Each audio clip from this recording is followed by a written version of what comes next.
Greetings, I'm your host Red Tail. Welcome to Who Were the Real Slaves? Part 2 of a 4-part series entitled An American Deception.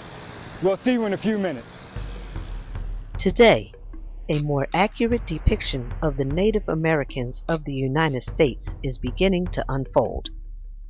Because history has been told to us by Europeans with a European point of view, we have, up until recently, been given our historical facts in a distorted manner.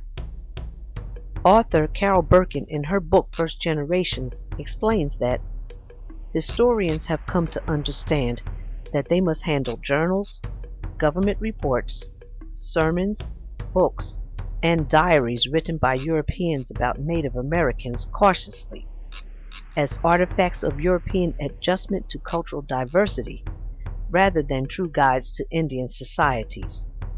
This European adjustment has given us a distorted view and has allowed many misconceptions and inaccuracies to be perpetrated. Case in point, most people believe that the existence of dark-skinned people in the United States began with the African slave trade. The truth is, as writer Jack Forbes expresses in his book Africans and Native Americans, many, but not all Native Americans were of a dark complexion without African ancestry. Truth be told, it was the Native American slave trade that placed many dark-skinned Native Americans into slavery. And to keep these facts in obscurity, many books evade the subject of the Native American slave trade.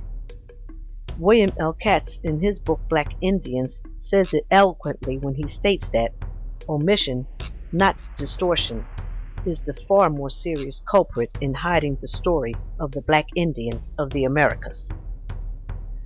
Although many attribute the demise of many native people to diseases that they did not have natural immunities to, one must examine forces other than disease, in particular the commercial trade in Indian slaves, to the termination of many southern clans, tribes, and chiefdoms.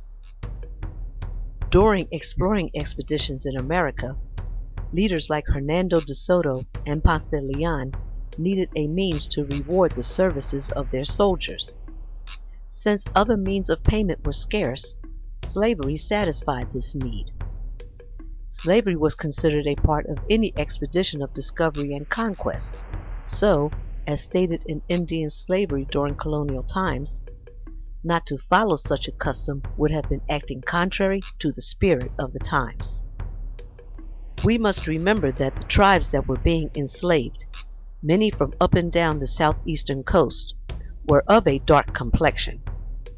In the book Africans and Native Americans, Jack Forbes states, in 1524, the Carolina coast people were said to be of a dark color, not much unlike the Ethiopians.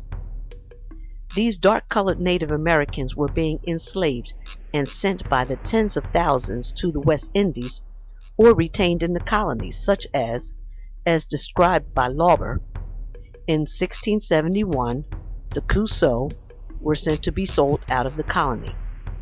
Also, during the war with the Stono Indians in 1680, the captive Indians were to be carried to the West Indies as slaves. He describes 3 expeditions from 1702 to 1708 against the Yamasee, Appalachee, and Timucua of northern Florida. There was carried back to Charleston for sale as slaves almost the entire population of 7 towns. And last in this list, nearly all the Appalachee were distributed as slaves among the Carolina settlers. These scenarios were replicated thousands upon thousands upon thousands of times. Between 400 and 500,000 Africans were brought directly to the shores of the United States during the slave era.